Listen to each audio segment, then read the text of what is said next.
Murdale ends with a terrifying cliffhanger. What really happened to Kim Tate?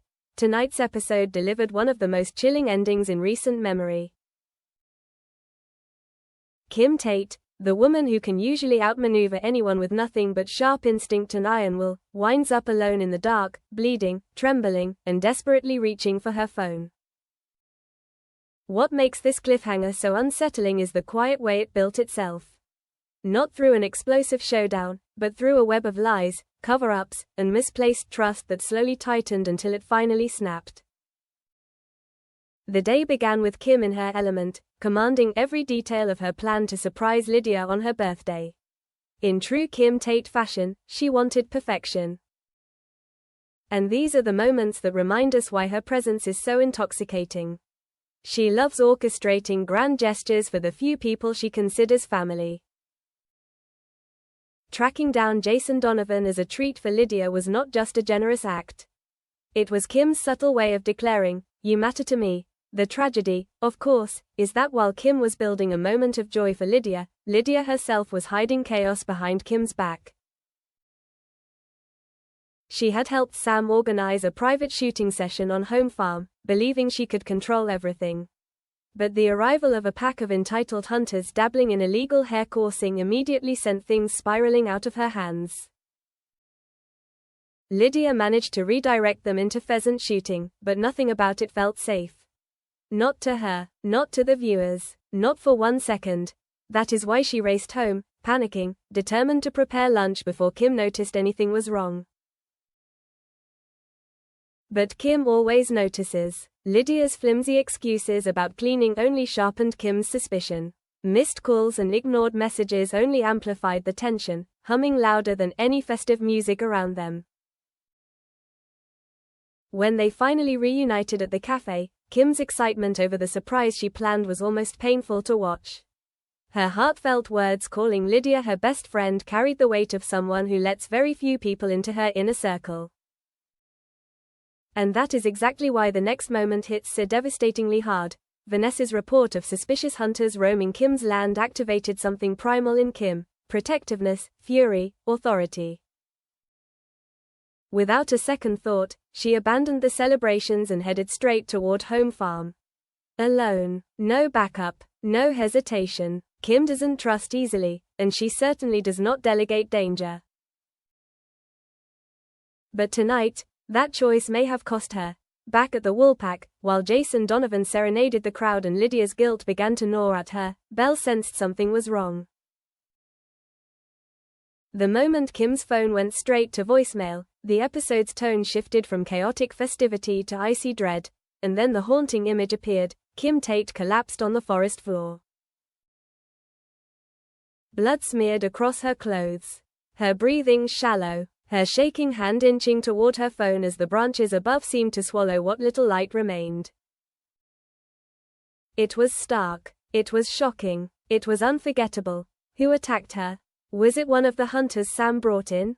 Someone with a personal grudge? Or is this the first sign of a far larger threat creeping into Home Farm from a place no one has thought to look? What is certain is this: Lydia's lie has cracked open something far more dangerous than she imagined. And as Kim fights for her life, the consequences are about to rain down on the Dingles, the hunters, and Home Farm itself. The forest is silent. Kim lies still, and the village has no idea how much danger it is truly in. Emmerdale confirms Christmas wedding storyline in early ITVX episode. In stark contrast to the terror surrounding Kim Tate, Emmerdale delivers a soft and heartwarming thread as Jacob Gallagher and Sarah Sugden begin quietly planning a Christmas Eve wedding. This romantic spark ignites in the wake of yet another round of family chaos. In Thursday's episode, the village plunged into comedic silliness when Kerry Wyatt and Charity Dingle clashed over something as harmless as Kyle and Moses competing in Christmas games at the local shop. Jacob, caught uncomfortably between both sides due to his connection with Kerry through Eric, could barely hide his frustration. Their childish feud threatened to ruin every celebration heading into the holiday season. Trying to restore peace, Jacob first suggested separate tables at the wedding. But moments later, he came up with something far bolder: maybe we just don't tell them about the wedding, or when it is. Let's just do it and tell them afterwards. A pragmatic solution disguised as spontaneity. And honestly, given today's chaos, it made sense.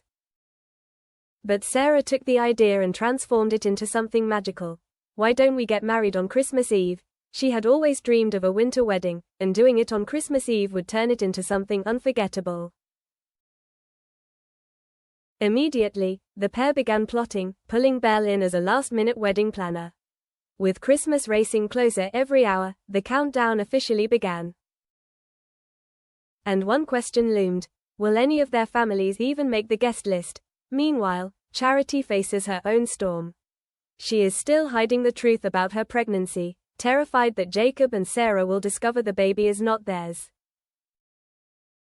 A DNA test confirmed the father is Ross Barton, the result of a single brief encounter earlier in the year. With emotions high and the holiday season approaching, Charity's explosive secret may not stay buried much longer. Dylan Pender's latest update spells trouble for Ray and Celia.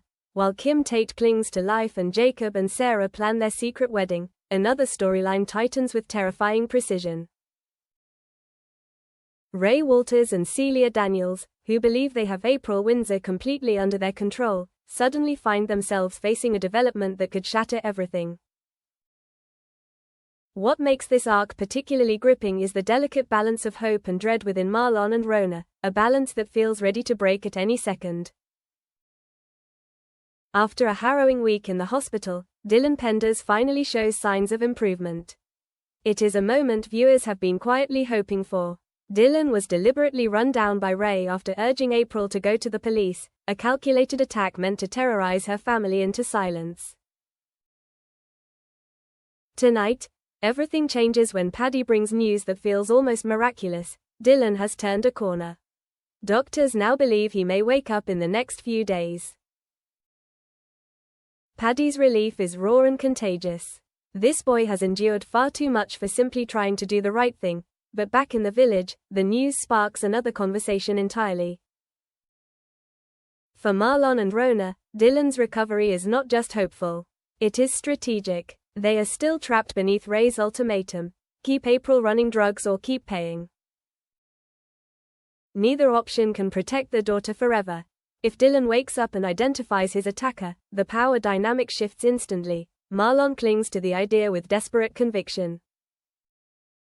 Rona believes it too. She insists that when Dylan wakes, he will understand that the only way out is to tell the police everything. But April, the one living under Ray and Celia's shadow most directly, sees the danger the adults want to ignore.